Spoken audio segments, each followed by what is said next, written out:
Well, here it is, all in its cleaned up glory. My little zinc anvil.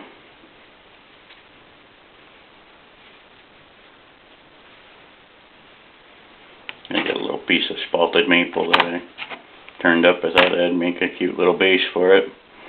And then, of course, I couldn't leave well enough alone, so I had to make a little hammer.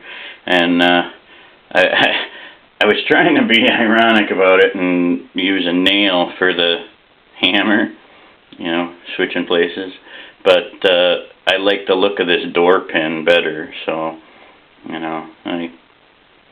But, of course, when I was drilling the hole, I wasn't being careful when I split the top, so, I already put too much effort into this already, but I thought I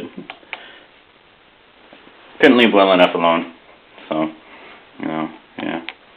Anyway, so that's the result. Thanks for watching.